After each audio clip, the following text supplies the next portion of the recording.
திருமகன் ஏறு கலப்ப புடிச்சு மேல ஏறி திருமகன் ஏறு கலப்ப புடிச்சு மேல ஏறி வந்த தலைமகன் வேழ வாழ வாழ வைக்க சீறி வந்த திருமகன் ஏறு கலப்ப புடிச்சு மேல ஏறி வந்த தலைமகன்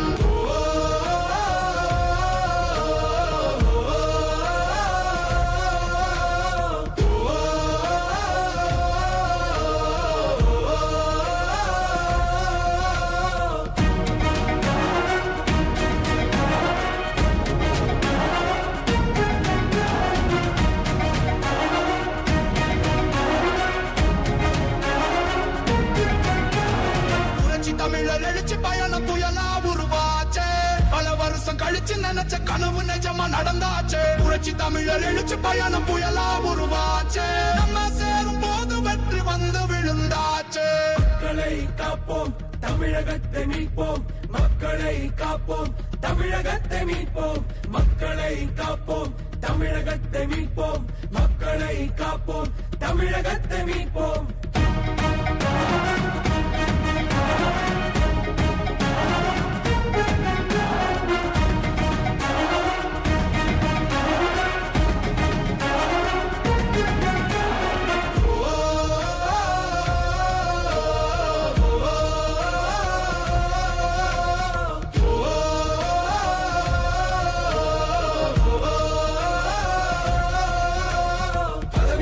கண்டு நாங்க மயங்கல மக்கள் சிரிப்பு தானே இருக்கு மனசுல வளர்ச்சிய கொடுத்தோமே சுரண்ட நினைக்கல புரட்சி தலைவரோட தர்மம் மறக்கல கீழடி தொடங்குனதும் ஊழல் அடங்குனதும் போதைய ஒதுக்குனதும் கல்விய பெருக்குனதும் மாணவன உயர்த்தினதும் குடிமரமத்து நாயகனும் இபிஎஸ் என்ற இரும்பு மனுஷதானே மாற்றம் காணத்தானே மக்கள் போராடி ஒரு பேர் காக்க வருது அது எங்க எடப்பாடி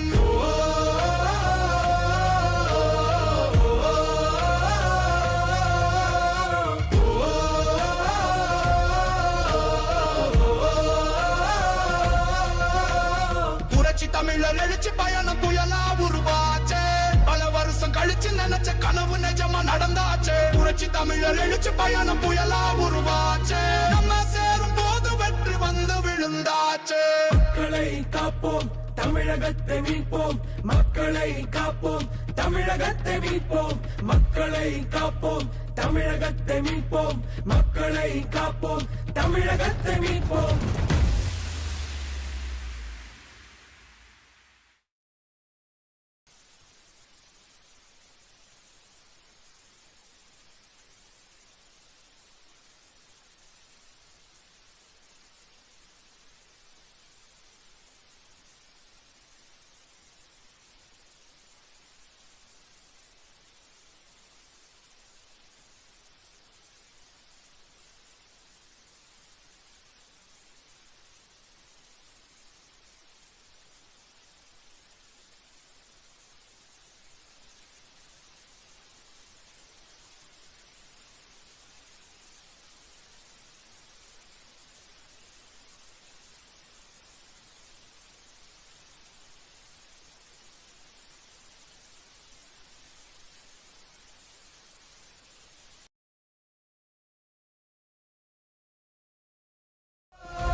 தமிழர் எழுச்சி பயணம் புயலா உருவா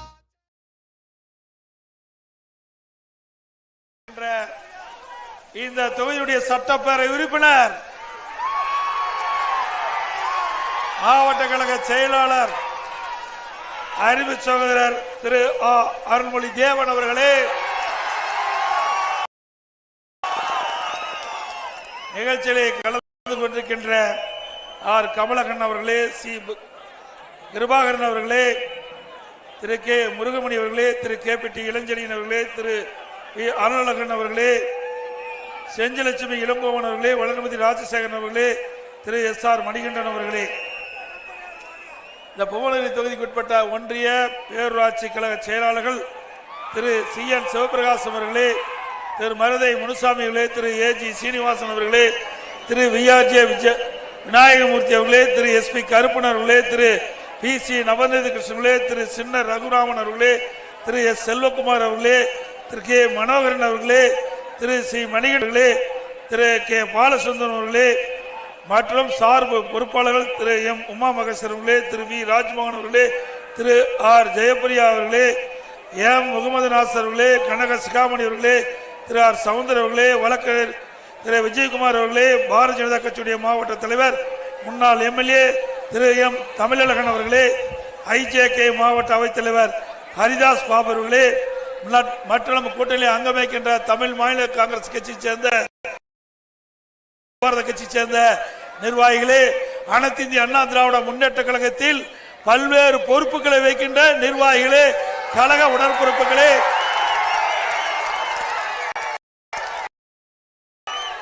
தேசிய ஜனநாயக கூட்டணியில் அங்கம் வைக்கின்ற கட்சியுடைய நிர்வாகிகளே, தொண்டர்களே, விவசாயிகளே, விவசாய தொழில் பெரியவர்களே, தாய்மார்களே, மகளிர் சேர்ந்த சகோதரிகளே, பத்திரிகையாளர்களே, ஊடகங்களே, நம்முடைய முதற்கண் வணக்கத்தை தெரிவித்து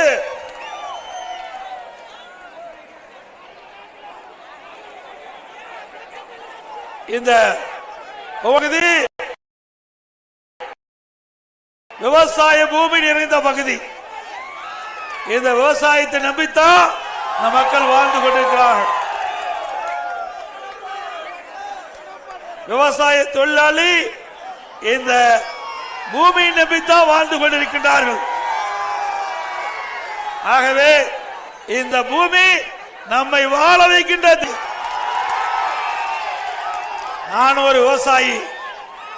ஆகவே நமக்கு வாழ்வு கொடுப்பது இந்த விளைநிலங்கள் பூமி என்பதை நேரத்தில் நினைவு கூர்ந்து, அப்படி விவசாயிகள் நிறைந்த உங்களை எல்லாம் சந்திப்பதிலே மிகுந்த மகிழ்ச்சி.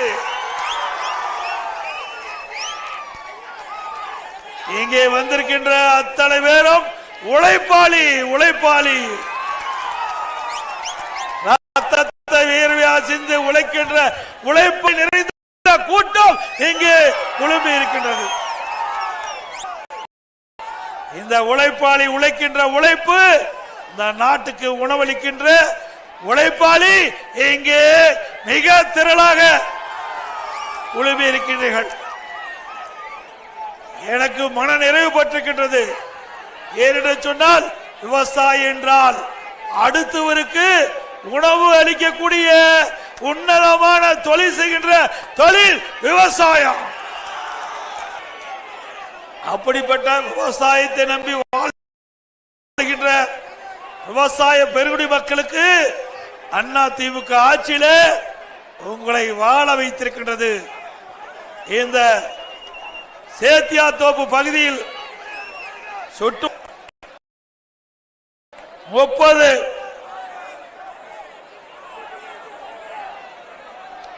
30 கிராமம் இந்த நிலக்கரி சுரங்கம் வெட்டுவதற்கு முயற்சித்தாங்க. ஆனா சேத்தியாத்தோப்பு கிழக்கு பகுதி நிலக்கரி சுரங்க திட்டம் என்ற ஒரு அறிவிப்பை கொடுத்தாங்க. ஆனா அதிமுக அரசு உங்களுக்கு துணை நின்று இந்த பகுதியை வேளாண் மண்டலமாக அறிவித்த காரணத்தினால இந்த பகுதி எடுக்க முடியல. உடைய நிலத்தை எவராலும் பறிக்க முடியாது. அதற்கு அனைத்து இந்திய அண்ணா திராவிட முன்னேற்ற கழக அரசு, நான் முதலமைச்சர் இருந்த பொழுது சகோதரர் அருண்மொழி தேவன் MLA அவர்கள் உங்களுக்காக பாடுபட்டு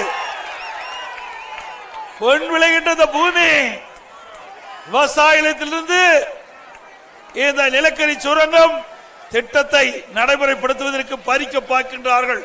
இந்த பகுதியும் இந்த வேளாண் பாதுகாக்கப்பட்ட வேளாண் மண்டலமாக இணைக்க வேண்டும் என்று குரல் கொடுத்தார். அவருடைய குரலை ஏற்று இந்த பகுதி பாதுகாக்கப்பட்ட வேளாண் மண்டலத்தை இணைக்கப்பட்டு வேளாண் பூமியை பாதுகாத்த அரசாங்கம். நீங்க பூமியை எவருக்கு தொட்டு பார்க்க முடியாது. பூமி யாரு தொட்டு பார்க்க முடியாது. கொஞ்சம் நெருக்காது இருப்பா தம்பி, கொஞ்சம் நெருக்காம இரு. ஏன்னா நீங்களாம் விவசாயிகள், நானும் விவசாயி, நிறைய உங்களோட பேச வேணும். அது மட்டுமல்ல, இன்றைக்கு பூமியை தொட்டு பார்க்க முடியல. இதுதான் அதிமுக அரசாங்கம். உங்களுடைய பூமி உங்களுக்கு பத்திரமா பாதுகாத்து கொடுத்த அரசாங்கம் அதிமுக அரசாங்கம். நான் ஒரு விவசாயி, உங்களை பார்க்கிட்ட போது மகிழ்ச்சியிலே நான் இருக்கிறேன். நம்முடைய மக்கள், நம்முடைய பூமி எப்படியாவது சட்டத்தின் மூலமாக பாதுகாக்க வேண்டும் என்று பல கட்டமா முயற்சி செய்து இந்த பாதுகாக்கப்பட்ட வேளாண் மண்டலத்தை மத்திய அரசு உதவியோடு சட்டம் இயற்றப்பட்டு நடைமுறைப்படுத்தப்பட்டு நம்முடைய முன்னிய பூமி இன்னைக்கு பொன் விழுகின்ற பூமியை பாதுகாத்த அரசாங்கம் அதிமுக அரசாங்கம். திமுக எண்ணி பாருங்க.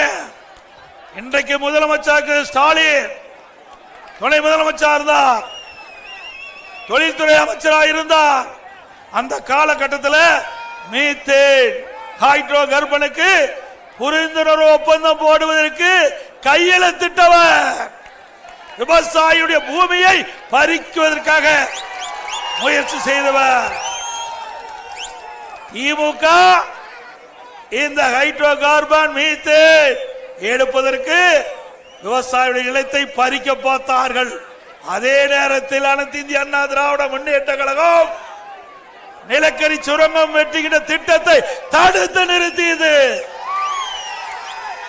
இதிலிருந்து எந்த அரசு விவசாயிகளை பாதுகாத்த அரசாங்கம் சொல்லுங்க? அதிமுக அரசாங்கம் தான் பாதுகாத்தது. உங்களுடைய பூமியை பாதுகாத்தது ஸ்டாலின். விவசாயிகளுடைய பூமியை பறிக்க பார்த்தாரு. அதிமுக விவசாயியுடைய பூமியை பாதுகாத்தது. இதுதான் திமுகவுக்கு அதிமுக வித்தியாசம். அது மட்டுமல்ல, இன்றைக்கு விவசாயிகள் உற்பத்தி செய்யப்படுகின்ற நெல் கொள்முதல் நிலையத்தை கொண்டு போனா முறையா அங்க கொள்முதல் செய்தல்ல, ஆன்லைன்ல போடுங்கிட்டாங்க. எத்தனை விவசாயி படிச்சிருக்கிறாங்க? எப்படி ஆன்லைன்ல அந்த உற்பத்தி செய்யப்பட்ட நெல் மூட்டைகளை விற்பனை செய்வதற்கு அதுல பதிவு செய்ய முடியும்? அதிமுக ஆட்சி என்ற பொழுது அதெல்லாம் எளிமையாக்கப்படும். விவசாயிகள் உற்பத்தி செய்யப்பட்ட நெல்லை அரசுடைய நேரடி நெல் கொள்முதல் நிலையத்துக்கு கொண்டு சென்றவுடன் கொள்முதல் செய்யப்பட்டு விவசாயிகளுக்கு உடனுக்குடன் பண பட்டுவாடா செய்யப்படும். அதோட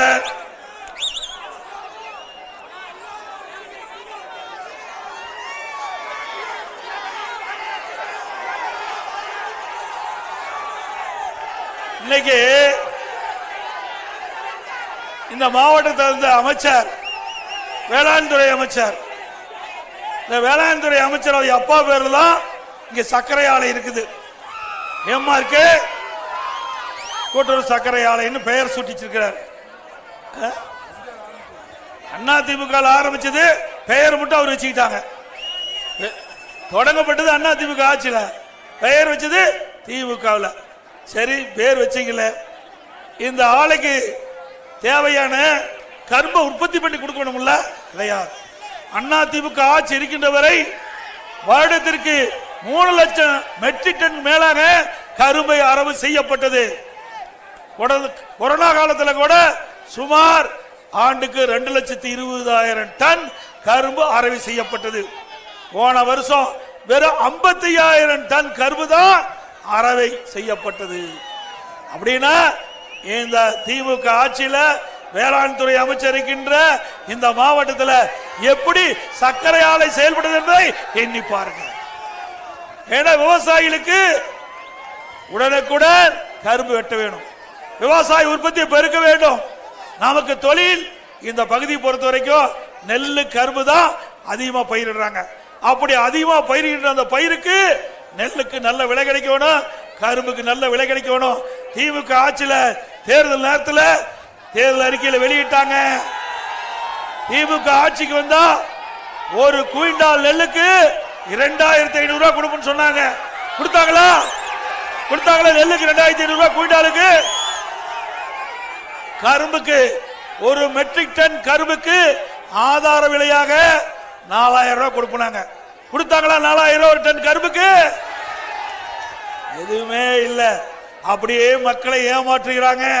அது மட்டும் இல்ல, திமுக ஆட்சிக்கு உடனே விவசாயத்திற்காக தனி பட்ஜெட் போடுவதாக ஒரு பொய்யான தோற்றத்தை உருவாக்கி ஆண்டுதோறும் வேளாண் பட்ஜெட் போடுறாங்க.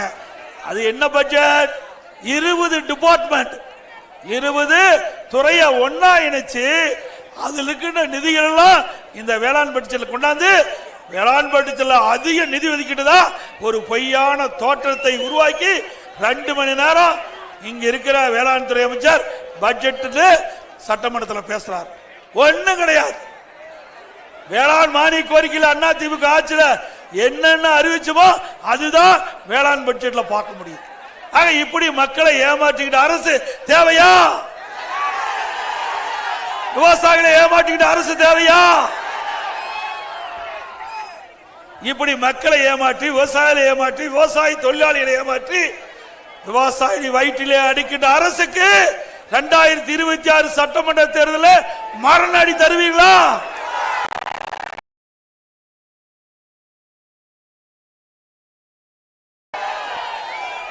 அது மட்டும் இல்ல, இங்க விவசாயிகளுக்கு கருவி கொடுக்கிறோம். விவசாயிகளுக்கு கருவி கொடுக்கிறோம். அந்த வேளாண் கருவி, டிராக்டர், ஸ்ப்ரேயரு, இன்னும் பல உபகரணங்கள்லாம் நம்முடைய விவசாயிகளுக்கு மானியத்தில் கொடுத்தோம். அண்ணா திமுக ஆட்சி இருக்கின்ற பொழுது அதுக்கு மானியத்தில் கொடுப்போம். அதாவது ஒரு டிராக்டர் 10 லட்சம்னா பெண்கள் மேல நிலம் இருந்து பெண் விவசாயியா இருந்தா அதுக்கு 50% மானியம். அதாவது 10 லட்சம் ரூபாய் டிராக்டர்னா 5 லட்சம் மானியம் கொடுத்தோம். அதே மற்ற விவசாயிகள் டிராக்டர் வேணும்னு ஆன்லைன்ல விண்ணப்பிச்சா 40% 4 லட்சம் மானியம் கொடுத்தோம். திமுக ஆட்சிக்கு வந்தது அந்த ஆன்லைன்ல திட்டத்தை எடுத்துட்டு திமுக கட்சிக்காரர் வேணுங்களுக்கு யார் லஞ்சம் கொடுக்கிறாங்களோ அவர்களுக்கு திட்டமிட்டு இந்த விவசாய கருவிகளை லஞ்சம் வாங்கிட்டு கொடுத்தாங்க. இப்படிப்பட்ட ஆட்சி தேவையா? விவசாயிகளுக்கு கொடுப்பதில் கூட லஞ்சம் வாங்கிட்ட ஒரே கட்சி திமுக கட்சி, திமுக அரசாங்கம். அது மட்டுமல்ல, அண்ணா திமுக ஆட்சி இருக்கும் போது நான் சட்டமன்றத்தில் அறிவிச்சேன், இன்றைக்கு ஜாதிவாரி கணக்கெடுப்பு எடுக்கப்படும் என்ற அறிவிப்பை நான் கொடுத்தேன். சட்டமேற்றி நடைமுறைக்கு கொண்டாந்தேன். அதெல்லாம் பணி துவங்கப்பட்டு விட்டது. அதுக்கு ஒரு தலைவர் போட்டாச்சு, அதிகாரிகள் போட்டாச்சு. அந்த பணி நடந்துகிட்டு இருந்தது. திமுக ஆட்சிக்கு வந்தாங்க. அந்த காலக்கெடு ஜூன் மாசத்தோட முடியுது. அப்ப ஆட்சியாளர்கள் நீடிக்கல, கால நீடிப்பு கொடுக்கல, காலாவதி ஆயிட்டது. மீண்டும் பொதுமக்கள் கேட்டாங்க, பல்வேறு அமைப்பை சேர்ந்த கேட்டாங்க, ஜாதிவாரி கணக்கெடுப்பு எடுக்க வேண்டும் என்று சட்டமன்றத்தில் சட்டமன்ற உறுப்பினர்கள் கேட்டாங்க. அப்ப இன்றைய முதலமைச்சர் சொல்றார், எங்களுக்கு அதிகாரம் இல்லை, தமிழ்நாடு அரசுக்கு அதிகாரம் இல்லை என்று சொல்றார். ஆனா இதே அதிகாரம் நான் முதலமைச்சர் இருக்கும் போது ஜாதிவாரி கணக்கெடுப்பு எடுக்கப்படும் என்று அறிவிப்பு கொடுத்தன. அப்ப அதிமுக அரசு இருக்கின்ற பொழுது, இந்த ஜாதிவாரி கணக்கெடுப்பு எடுப்பதற்கு அதிகாரம் இருக்கின்ற பொழுது, ஏன் திமுக அரசாங்கத்துக்கு இந்த ஜாதிவாரி கணக்கெடுப்பு எடுப்பதற்கு அதிகாரம் இல்ல? அக்கறை இல்ல, மக்கள் மீது அக்கறை இல்ல, அது கொண்டு வருவதற்கு அவருக்கு இஷ்டம் இல்ல, ஜாதிவாரி கணக்கெடுப்பு எடுப்பதற்கு விருப்பம் இல்ல, அதனால தட்டி கழிச்சார். அப்ப என்ன சொன்னார் சட்டமன்றத்தில்? அவர் பேசியது எல்லா பத்திரிகையிலும் வந்திருக்குது. அவர் என்ன, மத்திய அரசாங்கத்துக்கு தான் ஜாதிவாரி கணக்கெடுப்பு எடுப்பதற்கு அதிகாரம் இருப்பதாக சொன்னார். நாங்க மத்திய அரசிட்ட முறையிட்டோம். மத்திய அரசாங்கம் உடனடியாக தமிழகத்திலே இந்தியாவிலேயே ஜாதிவாரி கணக்கெடுப்பு எடுக்கப்படும் என்று அறிவிப்பு கொடுத்தாங்க. அதுதான் நீ கேட்கறது வரும்போது, அதெல்லாம் நடைமுறைக்கு வரும்போது நீ கேட்டது வரும். ஆக மக்கள் என்ன விருப்பப்படுறாங்களோ அதை நிறைவேற்றுகின்ற அரசு அதிமுக அரசாங்கம். அதோட இன்றைக்கு விலைவாசி உயர்வு, இன்றைக்கு ஏழை மக்கள் இருந்த பகுதி, விவசாய தொழிலாளி இருந்த பகுதி, அவர்களுக்கு எண்ணற்ற திட்டங்களை கொண்டு வந்து நடைமுறைப்படுத்தி ஏழைகள் வாழ்க்கையிலே ஒளியேற்ற வைத்த அரசாங்கம் அதிமுக அரசாங்கம். அவளுக்கு விலையில்லா கறவை மாடு, விலையில்லா ஆடுகள், விலையில்லா கோழி, பசு வீடுகள் எல்லாம் கொடுத்த அரசாங்கம் அதிமுக அரசாங்கம். ஏன்னா உழைப்பாளி ஒரு சாதாரண தம்பி அப்படி குகர்பா இப்படி இருப்பா டிவில கீழே இறங்க. நீங்க சிந்திச்சு பாருங்க. இன்னைக்கு ஒரு அரசாங்கம் மக்களுக்கு என்னென்ன வகையில் நன்மை செய்ய வேண்டும் என்று பார்க்கின்ற பொழுது முதலிடம் இருப்பது அதிமுக அரசாங்கம். திமுக அரசாங்கம் 50 மாத காலம் ஆயிட்டது. 50 மாத காலத்துல இந்த மக்களுக்கு என்ன திட்டத்தை கொண்டாந்து என்ன நிறைவேற்றலைங்க? ஒண்ணும் கிடையாது. எப்ப கேட்டாலும் மத்திய அரசு மேலே பதி போடுறார். மத்திய அரசு மேலே பலி போட்டு 4 ஆண்டு காலம் உருண்டு ஓடி விட்டது. எப்ப பார்த்தாலும் ஸ்டாலின் ஏதாவது ஒரு திட்டத்தை அறிவிப்பார், ஒரு பேரை வைப்பார், அதோட முடிஞ்சு போச்சு. பேர் வைப்பதில் மன்னர் திரு ஸ்டாலின். இனி பேர் வைப்பதற்கு ஒரு நோபல் பரிசு கொடுக்கணும்னா திரு ஸ்டாலின் கொடுத்தா பொருத்தமா இருக்கு. என்ன செஞ்சீங்க இந்த 50 மாத காலத்தில்? நாட்டு மக்களுக்கு என்ன செஞ்சீங்க? எதுவுமே செய்யலையே. மக்கள் படிக்கிற துன்பம், வேதனை இதெல்லாம் ஸ்டாலினுக்கு தெரியல. ஸ்டாலின் அவர்களுக்கு தெரியல. மக்களை பற்றி சிந்திக்கல. வீட்டு மக்களை பற்றி தான் சிந்தித்துக் கொண்டிருக்கின்றார்.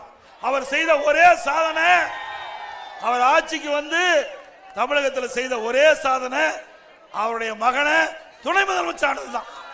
துணை முதலமைச்சர் தான் சாதனை. திமுக ஒரு கார்பரேட் கம்பெனி ஆகி போச்சு.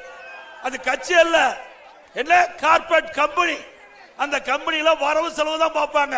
என்ன வருமானம் வரும் என்று அந்த வருமானம் வருகின்ற அந்த துறையை பக்குவமா பார்த்து அதிலிருந்து எடுப்பதுதான் திமுக அரசுடைய கொள்கை. வேற என்ன செஞ்சீங்க? நாட்டு மக்களுக்கு எதுவுமே இல்ல. இன்னொன்னு, எல்லா பக்கம் மின் கட்டணம் உயர்த்தியாச்சு, வீட்டு வரி உயர்த்தியாச்சு, கடை வரி உயர்த்தியாச்சு, பீக்கவர், இப்படி எல்லா மக்கள் மீது மிகப்பெரிய சுமையை சுமத்த அரசாங்கம் திமுக அரசாங்கம். அது மட்டுமல்ல, விவசாயிகள் அதிகம் நிறைந்த பகுதி. 24 மணி நேரம் விவசாயிகள் பம்பு செட்டை இயப்பதற்கு உத்தரவு வழங்கிய ஒரே அரசாங்கம் அதிமுக அரசாங்கம். மும்மணி மின்சாரம், எந்த நேரத்தில் போனாலும் மோட்டார் ஸ்டார்ட், மோட்டாரை இயக்கலாம். இந்த ஆட்சியில் அதுக்கு வழி இல்லாத போச்சு. அடுத்தது, விவசாயிகள் தொடக்க வேளாண் வங்கியில் வாங்கிய பயிர்க்கடன் 2 முறை தள்ளுபடி செஞ்சோம். விவசாயிகள் வாங்கிய தொடக்க வேளாண் வங்கியில் வாங்கிய கடன் 2 முறை தள்ளுபடி செஞ்சோம். இது அதிமுக ஆட்சியுடைய சாதனை. இப்படி ஏராளமான திட்டங்களை கொண்டு வந்து நடைமுறைப்படுத்திய அரசாங்கம் அதிமுக அரசாங்கம் என்பதை நேரத்தில் சுட்டிக்காட்ட விளைகிறேன். கிராமம் நிறைந்த பகுதி, நமக்கு நீர் முக்கியம். அந்த நீரை சேமிப்பதற்காக குடிமராமத்து திட்டத்தை கொண்டு வந்தோம். குடிமராமத்து திட்டம் அற்புதமான திட்டம். விவசாய பங்களிப்போடு பொதுப்பணித்துறையின் கீழ் இருக்கிற 6000 ஏரிகள் சுமார் 1240 கோடியில தூர்வாரப்பட்டது. தூர்வாரப்பட்ட மண்டல் மண் விவசாய நிலத்திற்கு இலவசமாக கொடுத்தோம்.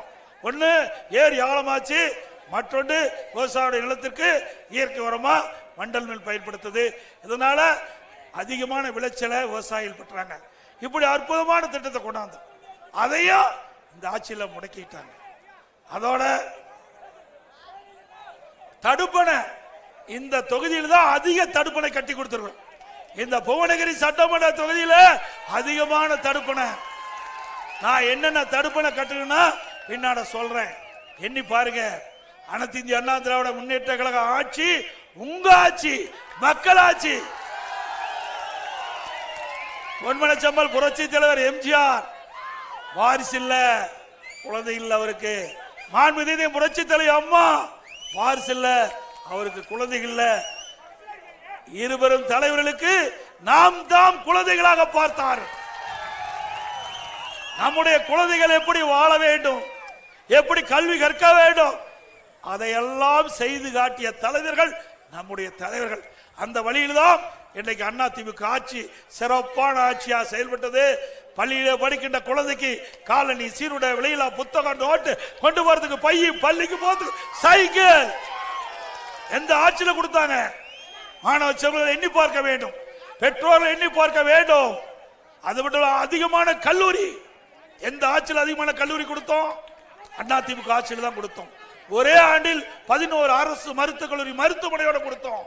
அம்மா இருக்கும்போது 7 அரசு மருத்துவக் கல்லூரி மருத்துவமனை அதிமுக ஆட்சியில் 2019 2021 வரைக்கும் 17 அரசு மருத்துவக் கல்லூரி மருத்துவமனை, 7 சட்டக்கல்லூரி, 21 பாலிடெக்னிக் கல்லூரி, பொறியியல் கல்லூரி, வேளாண்மை கல்லூரி, கால்நடை மருத்துவக் கல்லூரி, ஆராய்ச்சி நிலையம், கால்நடை பூங்கா, ஐடி கல்லூரி, இப்படி ஏராளமான கல்லூரி திறந்த விளைவு கிராமத்திலிருந்து நகர வரை ஏழை எளிய ஒடுக்கப்பட்ட நசுக்கப்பட்ட தாழ்த்தப்பட்ட கடை கோட்டில இருக்கின்ற குடும்பத்தில் பிறந்த மாணவி பட்ட படிப்பு படிச்சாங்க.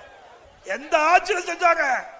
இன்னைக்கு இளைஞர்களை எண்ணி பார்க்க வேண்டும், மாணவர்களை எண்ணி பார்க்க வேண்டும். கொரோனா காலம் எங்களால பரீட்சை எழுத முடியும்.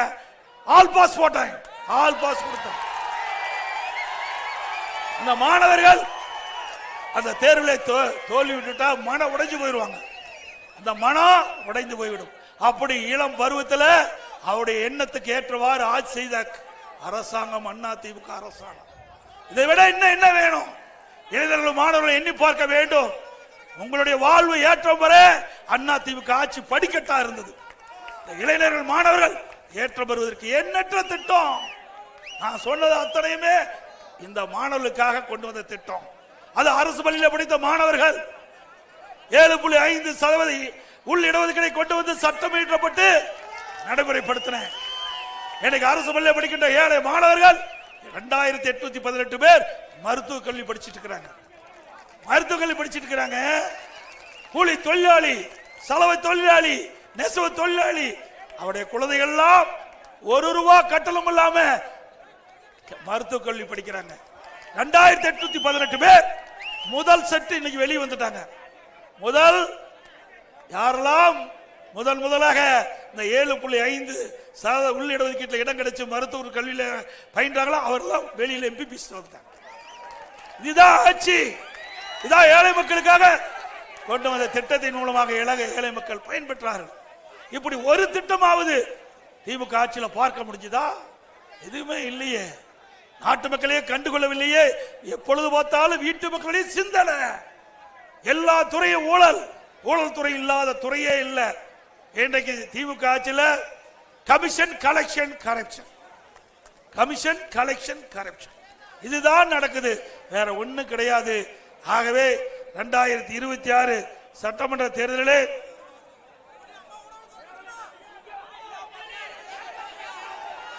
நீங்கள் எல்லாம் அனைத்து இந்திய அண்ணா திராவிட முன்னேற்ற கழகத்தை ஆதரித்து வெற்றி பெற செய்ய வேண்டும் என்று இந்த நேரத்தில் கேட்டு, இன்றைக்கு அனைத்து இந்திய அண்ணா திராவிட முன்னேற்ற கழகம் இருக்கின்ற பொழுதுதான் பொங்கல் பரிசு கொடுத்ததே அதிமுக ஆட்சியில் தான்.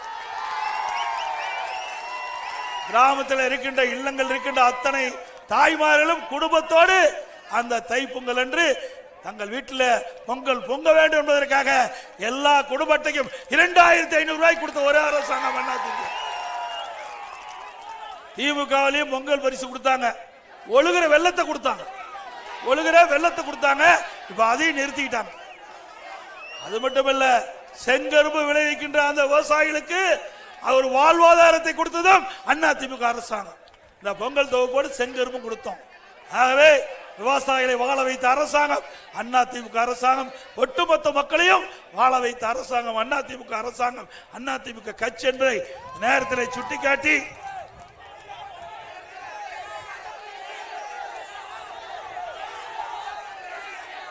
இது உங்களை எல்லாம் பார்க்கின்ற பொழுது எல்லையெல்லாம் மகிழ்ச்சி. இது பூரா விவசாயிகள் பார்க்கின்ற போது நிறைய பேச வேண்டும் இருக்குது. அடுத்த கூட்டத்துக்கு போகணும், காட்டுமன்னார் கோயிலுக்கு போகணும். அதனால எல்லா விவசாய மக்கள், விவசாய தொழிலாளியும் ஒட்டுமொத்த மக்களும் அனைத்து இந்திய அண்ணா திராவிட முன்னேற்ற கழக கூட்டணி ஆதரிக்க வேண்டும் என்று அன்போடு உங்களை வணங்கி கேட்டு, 2026 அனைத்து இந்திய அண்ணா திராவிட முன்னேற்ற கழகம் ஆட்சி அவருக்கு துணை இருக்க வேண்டும் என்று கேட்டு, இப்போ உங்களுடன் ஸ்டாலின் ஊடுகூடா இந்த பேப்பர் எடுத்துட்டு வருவாங்க, இதை எடுத்துட்டு வருவாங்க. இதுல உங்களுடன் ஸ்டாலின் இது வரைக்கும் வேறு ஒருத்தரோட இருந்தாரு, இப்பதான் உங்களோட வந்திருக்காரு, இப்பதான் உங்களோட பாக்குறாரு. இன்னும் 8 மாசம் இருக்குது. இன்னும் என்ன செஞ்சிட போறீங்க? இந்த கடிதத்தை கொடுத்து இதுல எல்லாம் 46 ஐட்டங்கள் இருக்குது, என்னென்ன குறை இருக்கிறதெல்லாம் சுட்டி காட்டுங்க, தீர்ப்பு என்று சொன்னார். அத்தனையும் உண்மைக்கு புறமானது, பொய்யான தகவலை கொடுத்து உங்களை ஏமாற்றி வாக்குகளை பெறுவதற்காக நடிக்கிற நாடகம் என்பதை நேரத்தில் தெளிவுபடுத்தி,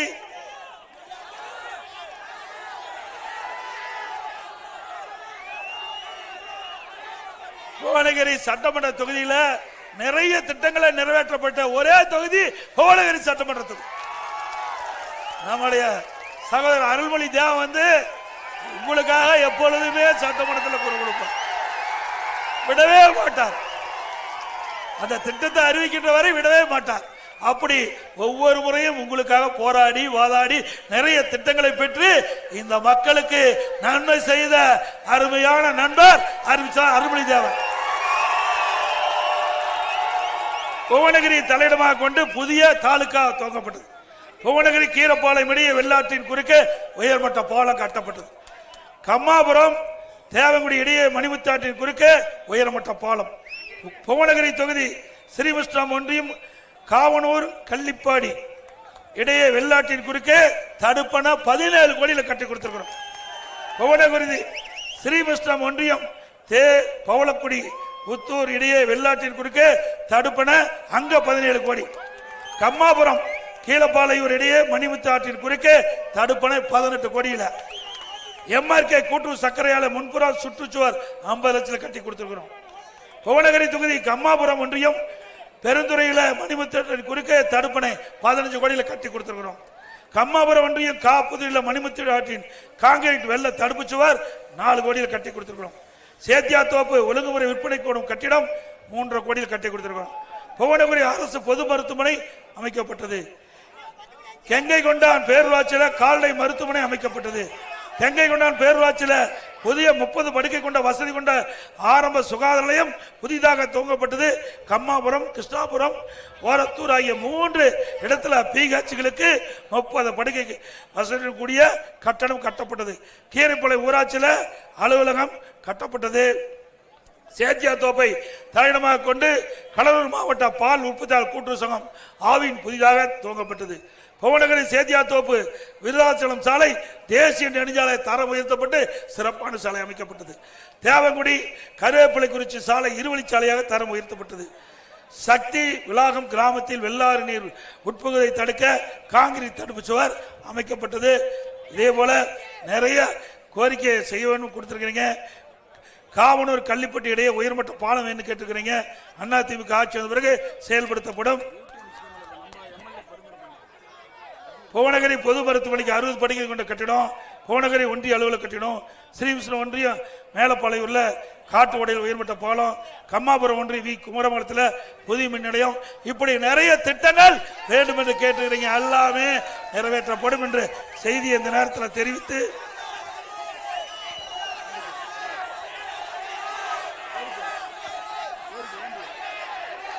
இன்னும் பல கோரிக்கையை உங்களோட சார்பா உடைய சட்டமன்ற உறுப்பினர் அருள்மொழி தேவன் கொடுத்திருக்காரு. அதையும் பரிசீலிக்கப்படும் என்று தெரிய சொல்லி இரட்டலை வெள்ளட்டும் நல்லாட்சி தமிழகத்திலே மலரட்டும். இரட்டலை வெள்ளட்டும் தமிழகத்திலே நல்லாட்சி மலரட்டும். மக்களை காப்போம், தமிழகத்தை மீட்போம். மக்களை தமிழகத்தை மக்களை தமிழகத்தை மக்களை தமிழகத்தை ஸ்டாலின் அரசாங்கம் ஃபெயிலியர் மாடல் அரசாங்கம் ஆகி போச்சு. ஸ்டாலின் அரசாங்கம் ஃபெயிலியர் மாடல் அரசாங்கம் ஆகி போச்சு. Bye bye Stalin. நன்றி, வணக்கம்.